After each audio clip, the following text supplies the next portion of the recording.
Bien, alumnos, vamos a iniciar este último práctico de nuestra materia con un tema muy en auge, ¿sí? Que ustedes saben que el mundo entero está buscando en este momento vacunas respecto a una enfermedad infecciosa que nos afecta a todos, ¿sí? Así que vamos a ver de qué se trata justamente hablar de vacunas, ¿m? Para poder entender un poquito qué es lo que nos está pasando. Para empezar, vamos primero a discriminar en qué se diferencia la inmunidad. ¿M? Primero tenemos que tener en cuenta que vamos a tener una inmunidad innata, que es la primera que se presenta, y se va a presentar de la misma manera independientemente de cuál sea el microorganismo que nos afecte, ¿sí? Por otro lado, tenemos la inmunidad adaptativa. La inmunidad adaptativa es aquella que es específica y que puede presentarse de dos maneras.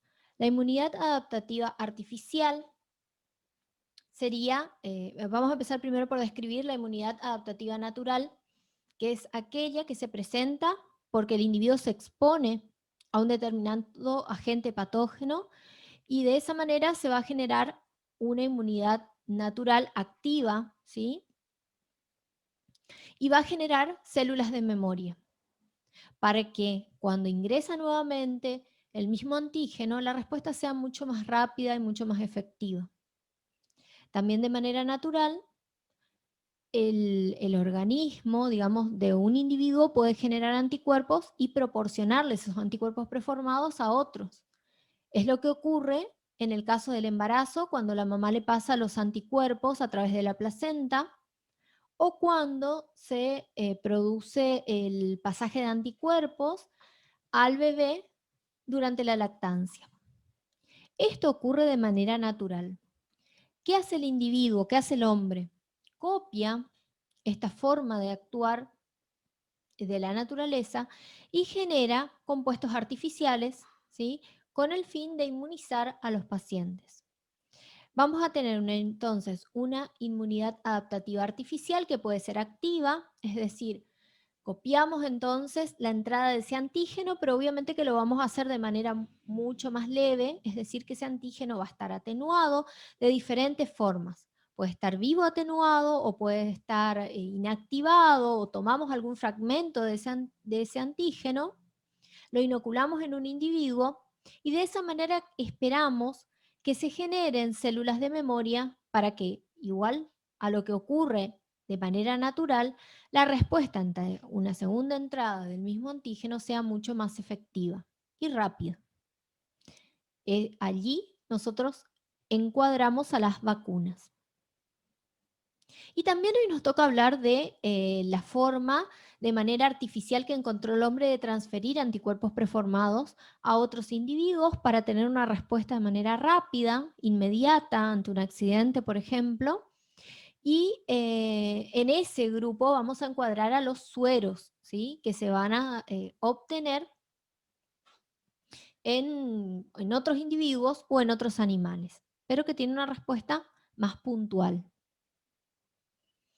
Bien, entonces, clasificando previamente dónde encontramos a las vacunas, vamos a empezar por describirlo, ¿sí? Primero, bueno, decimos que la inmunización activa es la administración de microorganismos enteros, partes o productos de estos modificados que generan en el huésped una respuesta inmune, pero obviamente que lo que vamos a hacer es inocular ese antígeno en cualquiera de sus formas, pero de manera que no enferme al individuo, ¿sí? Sino que genere sí una respuesta, pero sin que haya riesgos para este. Bueno, a partir de eso decimos entonces que las vacunas son preparados antigénicos que una vez que se administran provocan la aparición de una respuesta inmune específica. Es decir, se va a comportar de la misma manera, pero siempre frente al mismo antígeno. ¿Cómo vamos a clasificar a las vacunas? Según su composición, podemos decir que las vacunas son monovalentes cuando va dirigido contra un antígeno en particular. Las polivalentes cuando pueden ir dirigidos contra diferentes cepas del mismo microorganismo, y las combinadas son aquellas vacunas en las cuales con una sola inoculación yo puedo proteger contra diferentes antígenos. Les puedo ya dar un ejemplo, por ejemplo, la triple viral, ¿sí? Sarampión, rubiola, papera. Son 3 microorganismos diferentes en una sola inoculación. Vamos a ir viendo cuáles son las ventajas y desventajas de tener unas u otras. Según las características del antígeno, las vacunas pueden ser a gérmenes vivos atenuados, vacunas a gérmenes inactivados, los toxoides, es decir, las toxinas que se los modifican para que no sean, para que no produzcan enfermedad, pero sí que sean inmunogénicas. Y después tenemos las recombinantes, ¿sí? Que se obtienen por ingeniería genética, al igual que las que están en estudio, que son de vector recombinante, y las vacunas de ADN. Tenemos que definir 2 términos importantes. Uno de ellos es la efectividad, es decir, el efecto directo producido por la vacuna, más un efecto indirecto producido por la inmunidad colectiva, el efecto rebaño que se conoce. Es decir, todos los individuos que tengamos la posibilidad de vacunarnos y que inmunológicamente podamos hacerlo, sobre todo con algunas vacunas a las cuales no se le pueden administrar los inmunosuprimidos o a las embarazadas. Entonces, todo lo que podemos vacunarnos debemos hacerlo, justamente para proteger a esos grupos que no pueden vacunarse. A eso se llama efecto rebaño, tratar de disminuir la circulación del microorganismo vacunando al mayor porcentaje posible de la población. Por otro lado, hablamos de la eficacia, que es el grado de protección conferido por la vacuna. ¿Sí? Entonces, en este caso, en el caso de la eficacia, tiene que ver la vacuna en sí. ¿Sí? A ver. ¿Cuáles son los factores que influyen en la eficacia? El estado físico-químico del antígeno, es decir, si lo tenemos atenuado, lo tenemos muerto, inactivado, o son los toxoides, porque si bien algunos tienen mayores seguridades que otros y se les pueden suministrar inmunosuprimidos, como es el caso de las vacunas que son a gérmenes muertos, pero tienen algunas desventajas, ¿sí? Entonces, el estado físico-químico tiene importancia. También la reacción del huésped. Hablábamos hoy de huéspedes que son inmunocompetentes, que van a tener una respuesta mucho más valedera que en el caso de un inmunosuprimido, que algunas veces no puedo aplicar determinadas vacunas. Por otro lado, también está el momento en el cual se aplica. A un lactante, si yo aplico determinadas vacunas, estas no van a ser efectivas porque tienen los anticuerpos preformados maternos, entonces no van a generar nuevos anticuerpos. La cadena de frío, fundamental, ¿sí? Todas las vacunas necesitan estar refrigeradas porque o si no, no tienen la misma validez, se pierde eficacia, ¿sí? Había ocurrido hace unos años un brote de sarampión debido a que habían colocado las vacunas al sol para que estuvieran calientes para inocular a los pacientes, a los niños, digamos. Bueno, y después con el tiempo apareció un brote de sarampión y se vinculó a ese lote de vacunas, para que tengan una idea de la importancia de mantener la cadena de frío y de mantener todas las condiciones que indica el fabricante, ¿sí? El caso de la vacuna de la fiebre amarilla, ustedes habrán visto que existe un día en las salitas o en el hospital donde vacunan para eso, ¿no? Y no abren un lote en otra oportunidad porque en ese caso lo que pasa es que una vez que se abre el lote no se tienen que ocupar todas las vacunas, ¿sí? No se pueden usar las que ya hayan quedado afuera. Bueno, y respetar obviamente las vías de administración. Hay vacunas que se administran de manera intramuscular, otras que se administran de manera subcutánea, otras que se administran de manera oral, Yo no puedo cambiar la vía de administración porque existe un efecto que se guarda cuando nosotros aplicamos de manera correcta la vacuna. Bueno, por otro lado, es importante que tengamos en cuenta que hay contraindicaciones generales y otras que son específicas, ¿sí? Las contraindicaciones generales tienen que ver con las reacciones alérgicas o reacciones anafilácticas. Por ejemplo, nosotros tenemos que saber exactamente cuál es la composición de la vacuna. En realidad, la persona que se encarga de esto debe conocer la composición de la vacuna, y lo que nosotros tenemos que saber es si somos alérgicos a determinados componentes que tiene la vacuna. Obviamente eso nos deberían preguntar antes de inocularnos. Por ejemplo, si durante el proceso de fabricación de la vacuna se utiliza como medio de cultivo algún componente del huevo, nos van a consultar si somos alérgicos al huevo, porque no deberíamos colocarnos esa vacuna puntual. Por otro lado, también durante el proceso de fabricación, algunas vacunas necesitan, para inhibir la flora acompañante, la utilización de determinados antibióticos como la penicilina, la neomicina, y entonces nos deben preguntar, la streptomicina también, nos deben preguntar si somos alérgicos a esos antibióticos. Hay personas que son alérgicas a antibióticos, y si somos, no debemos administrarnos esa vacuna. Bueno, en el caso del embarazo, es un estado también de inmunosupresión porque la mujer está,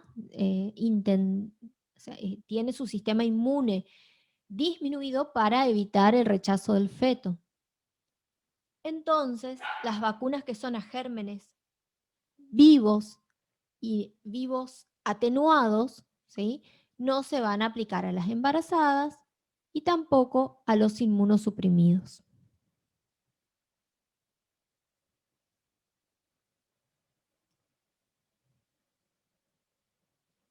Bien, bueno, acá tenemos el calendario de vacunación. Voy a mirar algo. Sí. Bueno, quedó mal ubicado eso. Vamos a las contraindicaciones relativas, después volvemos al calendario de vacunación. Las contraindicaciones relativas tienen que ver con fiebre, o sea, si un niño, sobre todo los niños por ahí están cursando, están incubando algún microorganismo, entonces están pasando por un estado de fiebre, vamos a esperar que pase ese momento y después vamos a vacunar, porque podemos estar enmascarando un cuadro, ¿sí? Pensar que la fiebre o la febrícula se produce por la vacuna y en realidad hay otra enfermedad que estamos tapando. Los casos de tuberculosis activa tampoco se van a vacunar. Sobre todo la vacuna de la tuberculosis. Las inmunodeficiencias, algunas inmunodeficiencias como los pacientes que son inmunosuprimidos o con corticoides, son inmunodeficiencias momentáneas. Entonces yo tengo que esperar que pase ese momento en el cual está inmunosuprimido y después vacunar, ¿sí? Ahora, el caso del paciente que está inmunosuprimido porque tiene SIDA, entonces algunas vacunas no las vamos a poder ocupar porque podrían ser peligrosas en esa situación. Vamos a ver qué sigue acá. Bueno, ahora sí. Entonces ahora lo que vamos a hacer es ejemplificar un poco las vacunas con nuestro calendario de vacunación y vamos a tomar el calendario de vacunación del año 2020, ya que hay algunos cambios. En los últimos años hemos tenido muchos cambios. Año a año fueron introduciéndose nuevas vacunas y también fueron modificándose los esquemas de vacunación de algunas de ellas. Bien, entonces yo les voy a ir describiendo y les voy a ir comentando en los casos en que hubieron modificaciones y por qué se produjeron. Acá tenemos la vacuna difteria tetanopertussis, que es de tipo celular. ¿Por qué hablamos así? Porque creo que tenían un ejemplo dentro de los casitos que les dimos para que resuelvan, donde tenían que describir la vacuna triple bacteriana acelular. Pero acá la que está en el calendario de vacunación es la celular, ¿sí? Difteria va contra el Corynebacterium diphtheriae, que causa la tos convulsa y está fabricada con el toxoide diftérico. La tetánica contra el Clostridium tetani y está también, se fabrica con el toxoide tetánico modificado, purificado. Y para la tosferina, los bacilos enteros inactivados de la Bordetella pertussis.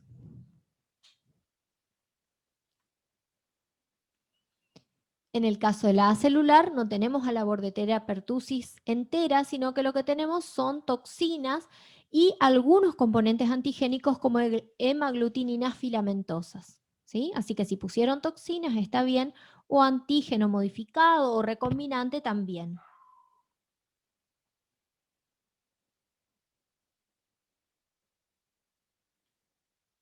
Bien. Bueno, esta pregunta nos dice, ¿qué pasaría si yo no me vacuno? ¿Sí?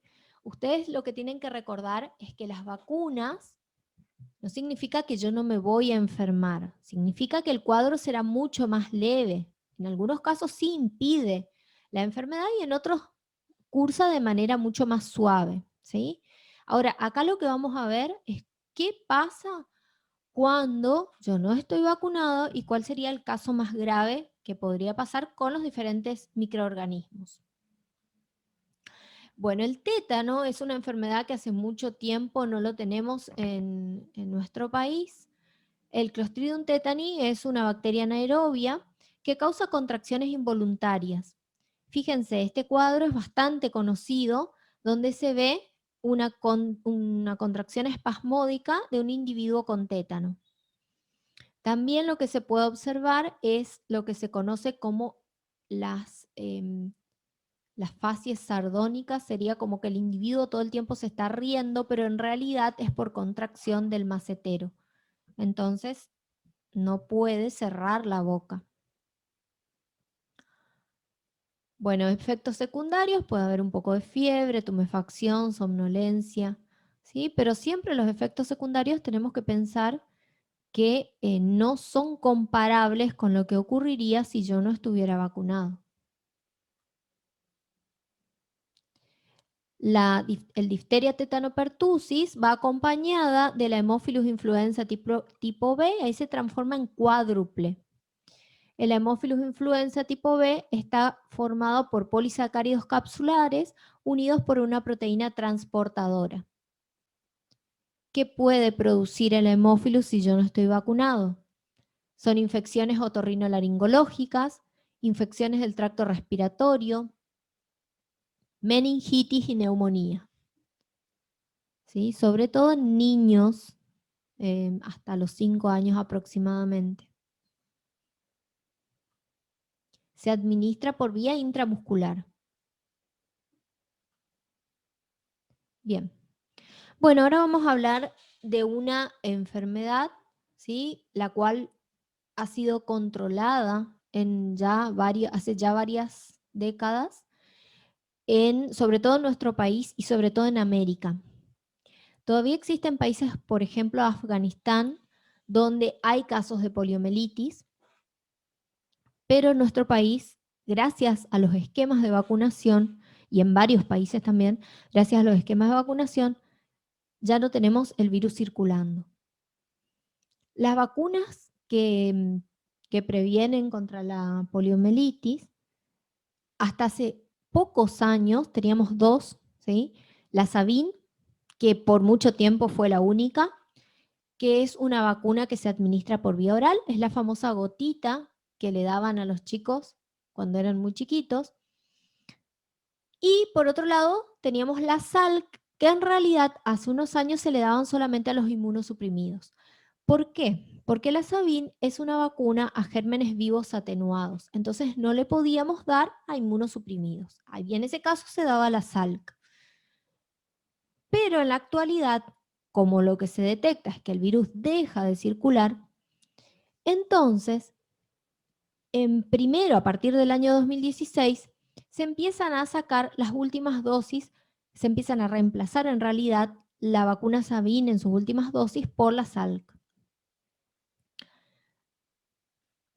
¿Por qué ocurre eso? Fíjense, la vacuna Sabin está preparada a partir de cepas de poliovirus atenuados. Tiene una gran ventaja, esa es la realidad, que es una inmunidad general y local, o sea, también a nivel entérico, ¿sí? Y eso era una gran ventaja. Se administra por vía oral, que queramos o no, es también una ventaja porque el chico la tolera, o por lo menos en el momento de la inoculación es más fácil aplicarla de manera oral, pero tiene la desventaja de que es a gérmenes vivos atenuados.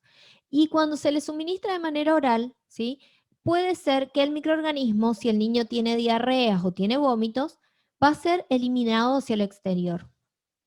Y con eso tenemos también, digamos, algunos hablan de un efecto a favor, porque es como que de manera indirecta además pueden proteger a otros individuos, pero también lo que estamos haciendo es eliminar el germen vivo al exterior, ¿sí?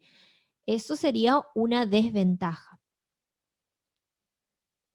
Entonces, bueno, justamente como contraindicaciones de la Sabin estaban no dar a niños con diarrea y vómitos, y tampoco a inmunodeficiencias por HIV, neoplasias o tratamiento inmunosupresor, porque es un virus a gérmenes vivos atenuados.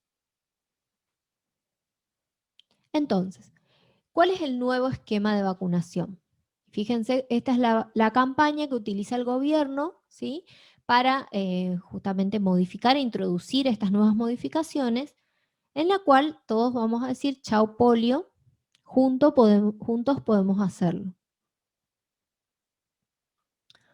Y a partir de junio del 2020 se introduce este nuevo esquema, ¿sí? A los 2 meses, la primera dosis de la Salk es inyectable y es a gérmenes muertos. A los 4 meses, la segunda dosis de la Salk inyectable. A los 6 meses, la tercera dosis, este es el esquema anterior, ¿sí? A los 6 meses, la tercera dosis de la Sabin, ¿sí? A los 15 y 18 meses, el primer refuerzo como Sabin, y a los 5 6 meses, 6 años, también la Sabin. Eso era lo que se hacía antes. Ahora lo que hacemos a partir del 2020 es aplicar todas las dosis como Salk, ¿sí? Primera dosis hasta a los niños que cumplen 2 meses, a partir del 1 del 6 del 2020. Después la segunda dosis a los 4 meses, la tercera dosis a los 6 meses, ¿sí? Y después tenemos un único refuerzo a los 5 años. Se suprime la dosis de los 18 meses, ¿sí? Entonces, el esquema que teníamos antes, hasta el año pasado, en el cual se combinaba la Salk con la Sabin, este año ya queda en desuso y todos van a ser vacunados con la Salk. Porque el inconveniente que teníamos antiguamente era que algunos chicos habían comenzado su esquema de vacunación con la Sabin y después tenían que, de alguna manera, ¿sí?, volver a encajarse con este nuevo esquema. Entonces, ahora como ya se terminó con estos chicos que tenían una parte empezada con un esquema y que terminaban con el otro, entonces todos van a ser vacunados con la vacuna a gérmenes muertos. Bueno, ¿y qué se busca con esto? Con esto lo que buscamos es la erradicación total del virus, ¿sí? Si bien hay todavía lugares del mundo donde hay poliomielitis, entonces nosotros no podemos sacar completamente del esquema de vacunación, esperamos que en algún momento esto sí pase y el virus de la polio se considere erradicado, como pasó con el virus de la viruela. Mucho tiempo se vacunó para la viruela hizo estragos en el mundo y ahora ya no se vacuna porque ya el virus no circula y hace muchísimos años no hay casos de viruela. Bueno, lo mismo se espera de la poliomielitis y lo mismo en realidad esperamos de todas las enfermedades infecciosas contra las cuales se vacuna.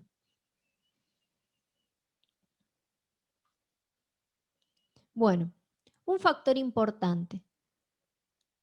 Debemos respetar los intervalos entre dosis, ¿sí? No, si una madre se olvidó de llevar a vacunar para la segunda dosis de una determinada vacuna que tiene, ¿sí? Varias dosis, no se puede colocar la segunda y la tercera dosis juntas. Eso no se puede hacer porque los efectos no se superponen. Entonces lo que hay que hacer es vacunar para la dosis que se olvidó de ponerse, esperar el tiempo prudencial y recién vacunarse para la siguiente dosis. ¿Sí?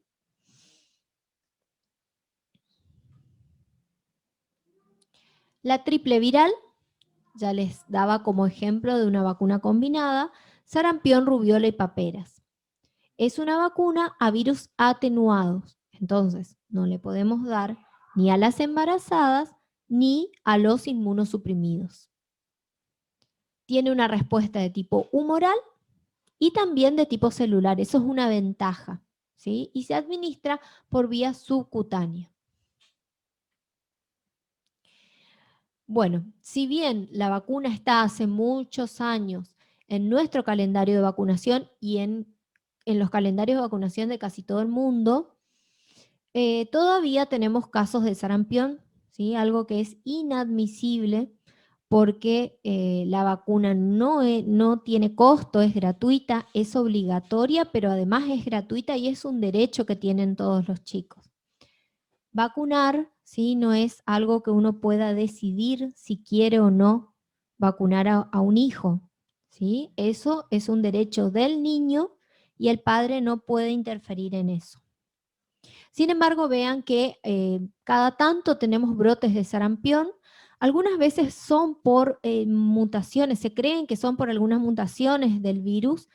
Por ejemplo, en el año 2014, donde hubo el Mundial en Brasil, entonces vinieron muchos adultos con sarampión y bueno, se supone que esos adultos estaban vacunados, tal vez sea por alguna mutación. Entonces, cuando esas cosas pasan y se amenaza, digamos, la tranquilidad que tenemos respecto a esa enfermedad, lo que se hace es una vacunación extra calendario, que de hecho eso se hizo en el año 2014, allá por el mes de noviembre, donde se vacuna entonces de nuevo a toda la población, independientemente de que hubiese estado no vacunado. Fíjense, acá tenemos otro artículo en el cual también era una familia, ¿sí? Que había adquirido el sarampión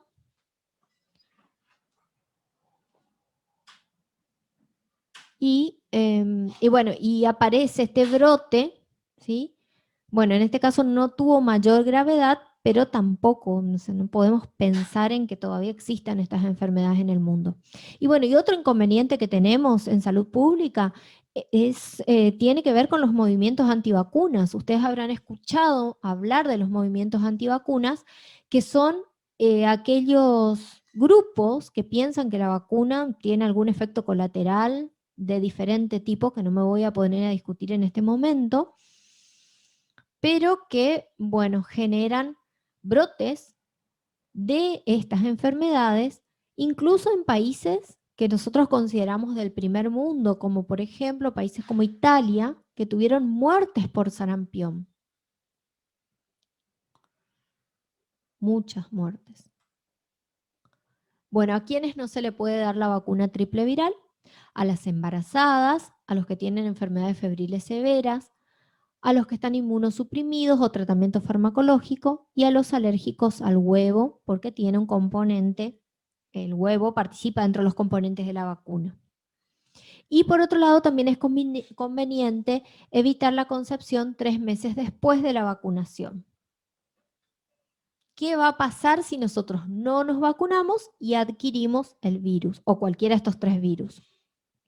En el caso del sarampión, las complicaciones pueden ser las neumonías, las sobreinfecciones con bacterias también, porque al ser unas lesiones que son muy pruriginosas, ¿sí? Provocan el rascado y pueden producirse sobreinfecciones con bacterias, la otitis media, encefalitis y la complicación más grave, que es la panencefalitis esclerosante subaguda, que gracias a la vacunación teníamos aproximadamente un caso cada 1 millón de habitantes. Sin embargo, ahora vemos este brote que les dije en Italia hace unos años, que llevó muchas muertes, pero porque los chicos no estaban vacunados. Fíjense que es un poco egoísta también esta situación, ¿sí? Porque por ahí no se muere el que no se vacuna, se muere no sé, el hijo del vecino porque estuvo en contacto con esta persona que no se vacunó. ¿Tá? Así que ahí también hablamos de lo que es el efecto rebaño, vuelvo retomando ese tema. La rubiola, ¿qué complicaciones puede traer? Sobre todo cuando la primoinfección se da en la mujer embarazada, puede causar abortos, muerte fetal, cataratas, ceguera, malformaciones cardíacas. Es decir, que es un riesgo en el caso de la mujer embarazada. Que por otro lado, una vez que está embarazada no se puede vacunar. Entonces, en el caso de que hubiera un brote, va a tener que aislarse. La parotiditis, la conocida como papera, puede causar parotiditis, meningitis, meningoencefalitis o epididimorquitis, si se da en la adolescencia sobre todo. Bien. Otra vacuna muy importante, sobre todo para el personal de salud, es la vacuna de la hepatitis B. Es una vacuna que se obtiene por recombinación genética, donde un fragmento del virus se inocula en levaduras, Saccharomyces cerevisiae, y ese fragmento es muy importante que lo tengamos en cuenta, que es el antígeno de superficie del virus de la hepatitis B.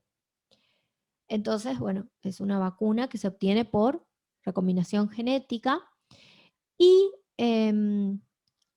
a partir del año 2002, la primera dosis se aplica en las primeras 12 horas de vida. Antiguamente solamente se aplicaba a los que se consideraban grupos de riesgo. ¿Quiénes eran los grupos de riesgo? El personal de salud, los homosexuales, las personas que tenían relaciones sexuales con varias personas, con varias parejas, los drogadictos que utilizaban vía percutánea para inocularse las drogas. Pero después se consideró que en realidad todos somos grupos de riesgo, sobre todo porque la hepatitis B tiene un gran porcentaje de la población que es asintomática. Es decir, son portadores crónicos asintomáticos que pueden transmitir la enfermedad. Y por lo tanto, todos somos posibles o somos factibles de tener hepatitis B. Y ahí es cuando se incorpora en el calendario para toda la población. A partir del año 2002, donde ahí se van a vacunar a todos los que recién nacen, y después también se incorpora una nueva vacuna a los 11 años, o sea, en el mismo año para los chicos de 11 años. ¿Sí? Bueno, va transcurriendo el tiempo hasta que en el año 2014, si mal no recuerdo, o 2012 mejor dicho, se incorpora la vacuna en el calendario para toda la población adulta también.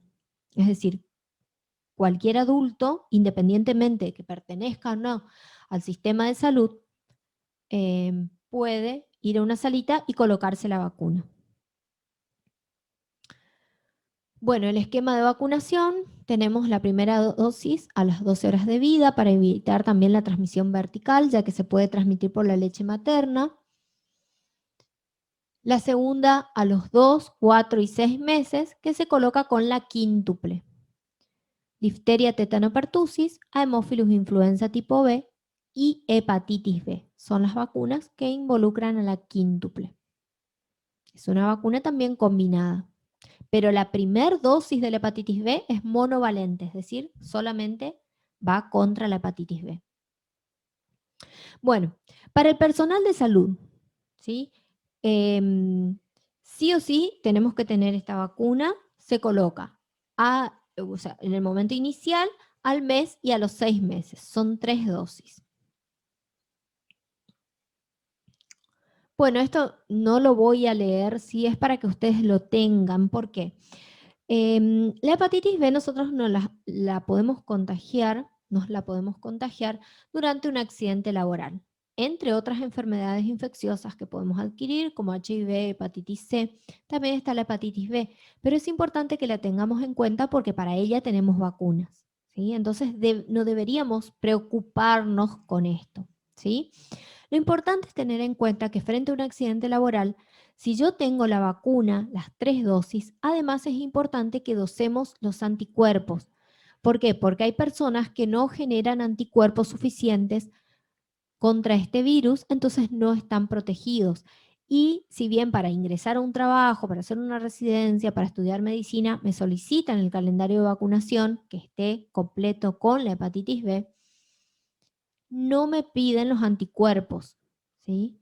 Yo necesito tener 10 miliunidades internacionales por mililitro para decir que estoy protegido, ¿sí? Pero eso ya corre por mi cuenta que me los dose o no. Si yo me coloqué la vacuna y dosé mis anticuerpos y tengo un accidente laboral, me corto durante una cirugía y sé que mi paciente tiene hepatitis B, igualmente me puedo quedar tranquila. Ahora, si vamos a suponer que yo tengo las 3 dosis y desconozco cuáles son los anticuerpos o la cantidad de anticuerpos que tengo, si son protectores o no, o si lo conozco y sé que no alcanzo los niveles protectores, entonces ante un accidente laboral voy a tener que volver a vacunarme y además agregarme anticuerpos preformados. Es decir, me voy a tener que agregar el suero específico para el virus de la hepatitis B para tener una protección inmediata. ¿Sí? Para que tengan una idea de la importancia de la vacunación y de, en este caso, dosar los anticuerpos.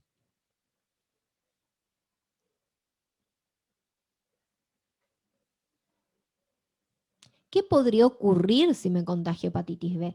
Bueno, la realidad es que la mayoría de la población tiene una manifestación clínica o no la tiene y se autolimita. Entonces, digamos, lo resuelve. Pero existe otro porcentaje de la población que evoluciona a una hepatitis B aguda fulminante, sobre todo cuando se dan coinfecciones con otros virus, o puede también evolucionar a una hepatitis B crónica y eso llevar a una cirrosis o a un hepatocarcinoma y obviamente llevar a la muerte. Ya no deberían haber muertes por hepatitis B, ¿sí? Porque tenemos una vacuna y tenemos la forma de controlar si esa vacuna es efectiva. Por otro lado, también el sistema de salud tiene un importante problema que son los portadores crónicos asintomáticos. Son individuos que por alguna razón no manifiestan los síntomas de la hepatitis B, no tienen la enfermedad activa, pero sí pueden transmitirlo, ¿sí? Entonces nosotros, así como nos cuidamos para el HIV, debemos también pensar que un individuo puede contagiarnos hepatitis B. Bien, continuamos entonces con la vacuna de la BCG, que es una vacuna que está fabricada, que se la obtiene a partir de bacilos de bovinos atenuados, es decir, que es una vacuna gérmenes vivos. Es una vacuna que se utiliza para combatir al Mycobacterium tuberculosis, que tiene una eficacia de un 73% a nivel pulmonar y un 94% a un 100% extrapulmonar. Es decir, que su principal efectividad tiene que ver con evitar la tuberculosis extrapulmonar, ya que tuberculosis todavía tenemos en el medio. La vía de administración es una vía de administración intradérmica. Todos recordamos, o la mayoría de nosotros recordamos, la lesión que nos deja, la respuesta inmunológica que deja la vacuna de la BCG, sobre todo porque antiguamente la BCG se colocaba en 2 dosis y la segunda dosis era en el ingreso escolar. Entonces nos quedaba esa cicatriz característica.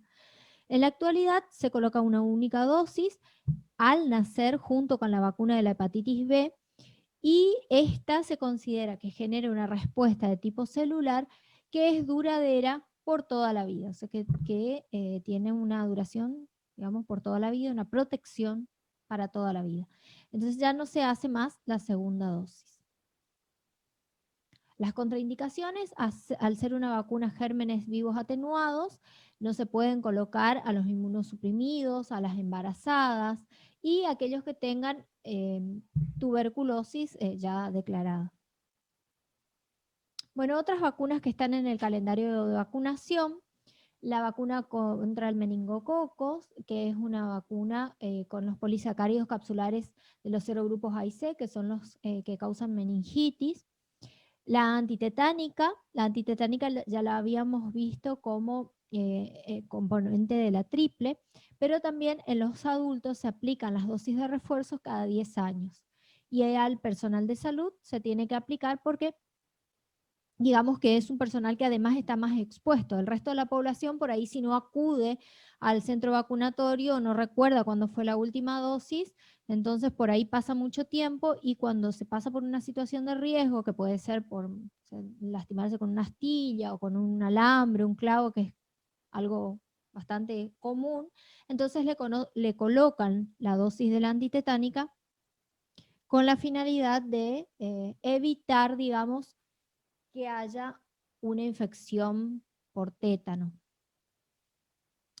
También a las embarazadas se le coloca, cuando quedan embarazadas, se le coloca la antitetánica ante la posibilidad de que existe una cesárea. La vacuna de la gripe también está en el calendario de vacunación y se debe colocar todos los años. Lo ideal es que toda la población esté vacunada para evitar la circulación viral. Todos los años se fabrica una nueva vacuna porque el virus tiene muchas hemaglutininas en su superficie que se modifican año a año, mutan año a año, entonces cada año se vacuna contra la cepa que había circulado el año anterior. La vacuna de la hepatitis A o contra la hepatitis A es una vacuna que se coloca al año de vida, es una vacuna bastante segura porque es a gérmenes muertos. Y tenemos la vacuna de la fiebre amarilla y la vacuna contra la fiebre hemorrágica argentina. Una particularidad que tienen estas dos últimas es que están sectorizadas, es decir, depende de la zona geográfica en la cual más circula el virus, se va a aplicar. La vacuna de la fiebre amarilla va a ser para nuestra zona, para la zona mesopotámica, porque además acá nosotros tenemos al vector de la fiebre amarilla, entonces al mosquito que la vehiculiza. Y en la zona del centro del país tienen la vacuna para la fiebre hemorrágica argentina porque es ahí donde se desarrolla el virus Junín. Otra innovación, ¿sí? es la vacuna contra el HPV, el papilomavirus, que es importante que nosotras la vayamos viendo su evolución sobre todo, porque se introduce primero la vacuna en el año 2011, pero para vacunar a las niñas que durante ese año habían cumplido 11 años, ¿sí? Con la finalidad de que antes de iniciar sus relaciones sexuales ya estén protegidas contra el HPV. Luego, en el 2014, se definió la transición de la vacuna, la bivalente, se pasó a aplicar la cuadrivalente sería, o la tetravalente, mejor dicho, que no solamente protege contra las cepas oncológicas, sino también contra aquellas cepas que producen verrugas genitales. En el año 2015 se decide simplificar el esquema de vacunación, ya que se admite que únicamente con 2 dosis era suficiente alcanzar las medidas protectoras o los niveles de anticuerpos protectores. Y en el año 2017 se incorpora la vacuna también para los varones que ese año habían cumplido 11 años. De esa manera, no solamente se está buscando un efecto indirecto de protección hacia las mujeres, sino que también evitan, por ejemplo, el cáncer de pene que puede producir el HPV en el varón. Nuevas incorporaciones a partir del año 2015, la vacuna contra el meningococo, la vacuna contra el rotavirus, que es un virus que causa diarreas estacionales, y la vacuna contra la varicela, que antiguamente se aplicaba pero con prescripción médica y ahora se incorpora a los 15 meses para todos los niños, o sea, sin necesidad de que haya una enfermedad que predisponga para las formas más graves. Con esta vacuna también se evita la reaparición de la varicela, la reactivación sería la varicela como varicela zóster.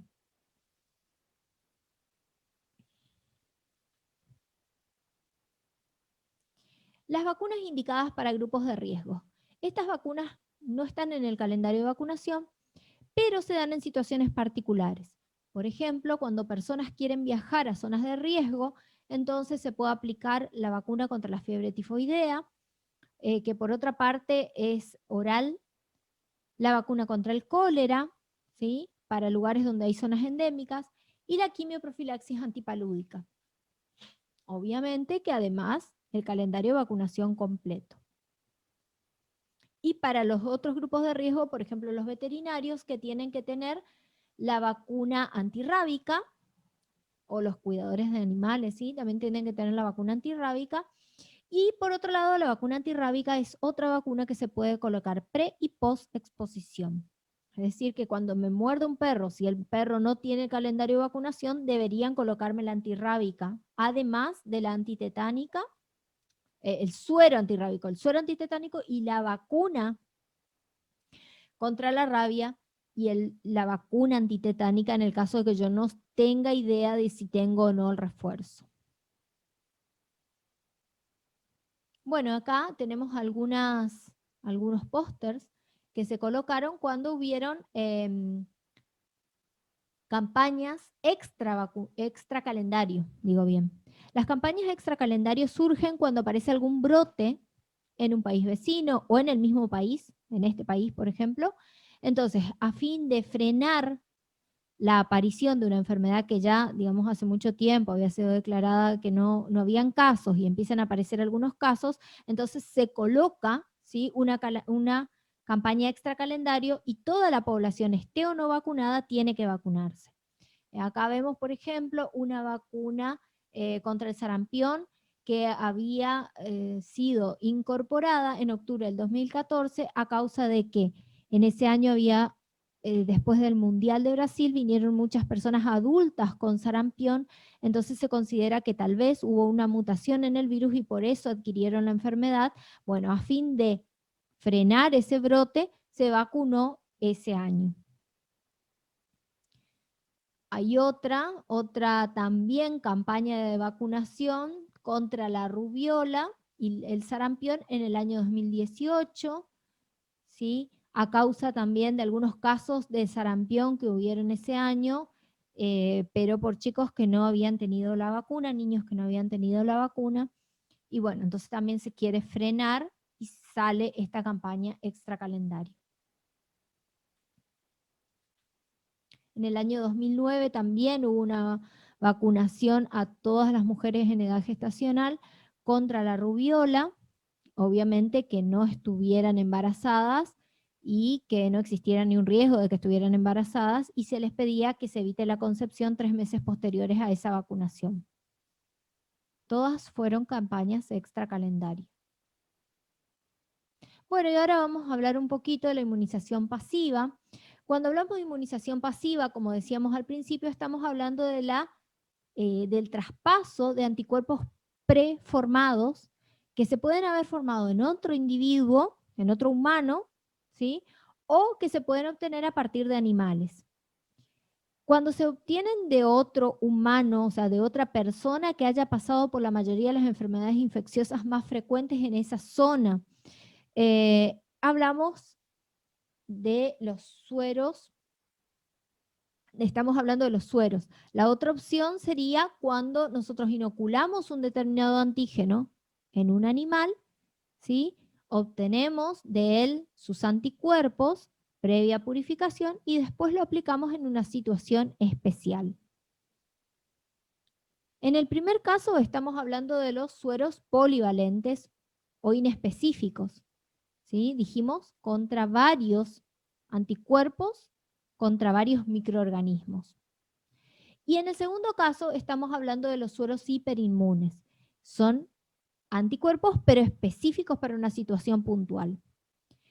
Un ejemplo, por ejemplo, una situación puntual sería cuando yo en un accidente laboral, por ejemplo, ¿sí? Me corto accidentalmente con un bisturí que había estado trabajando en una cirugía con un paciente que tenía hepatitis B y no estoy vacunada, entonces necesito agregarme los anticuerpos preformados para que tengan una acción inmediata. ¿Sí? Esa acción es inmediata, pero no deja memoria. Esa es una de las características que tienen los sueros. Los sueros entonces son rápidos, pero de corta duración. A diferencia de la vacuna, que tarda un poco en generar anticuerpos, pero esas células de memoria que me quedan como reserva, a veces incluso pueden llegar a durar toda la vida. Bueno, y acá vemos entonces cómo se obtienen esos sueros, se inoculan los antígenos. Acá tenemos el suero, así que capaz que cuando hablamos de suero ustedes lo que primero se imaginan son los sueros antiofídicos. Y está bien porque el término también se aplica en esa situación. Entonces se inocula en un animal, vieron que el equino, ¿sí? Es uno de los ejemplos de animales en los cuales se puede inocular. El antígeno, y este animal va a generar anticuerpos, ¿sí? Esos anticuerpos obviamente están en la sangre circulando, entonces yo tomo la muestra de sangre, pero necesito separar la parte globular. Voy a separar los glóbulos rojos y blancos porque esos no me interesan, ¿sí? La parte de las plaquetas no me interesa. Y voy a obtener el sobrenadante, que es el suero, lo voy a purificar varias veces.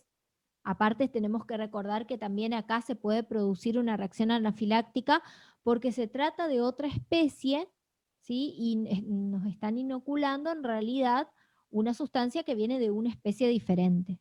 Existe un riesgo, pero en una situación así de emergencia tenemos que aplicarnos.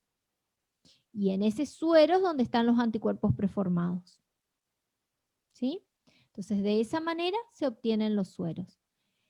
Es importante que nosotros podamos identificar las diferencias. La vacuna, ¿sí? Se inocula en antígeno. En el suero se inoculan anticuerpos ya formados. En la vacuna la respuesta es de larga duración y genera células de memoria, por lo tanto, ante la nueva entrada del mismo antígeno, la respuesta va a ser mucho más rápida. En el caso de los sueros, yo tengo directamente esos anticuerpos que van a actuar, pero es de corta duración. ¿Por qué? Porque esos anticuerpos se lavan y después no me quedan células de memoria. Una vez que vuelva a ingresar el antígeno, voy a tener que volver a aplicar el suero en el caso de que no me haya vacunado previamente. ¿Sí? Esas diferencias deben quedar claras. Por otro lado, tiene que quedar clara cómo está compuesta la vacuna, ¿sí? Que puede ser, de acuerdo a la composición antigénica, a gérmenes vivos, atenuados o a gérmenes muertos, o los toxoides modificados, o las vacunas de tipo recombinantes, ¿sí? Y saber en qué caso puedo o no aplicar a embarazadas o a inmunosuprimidos.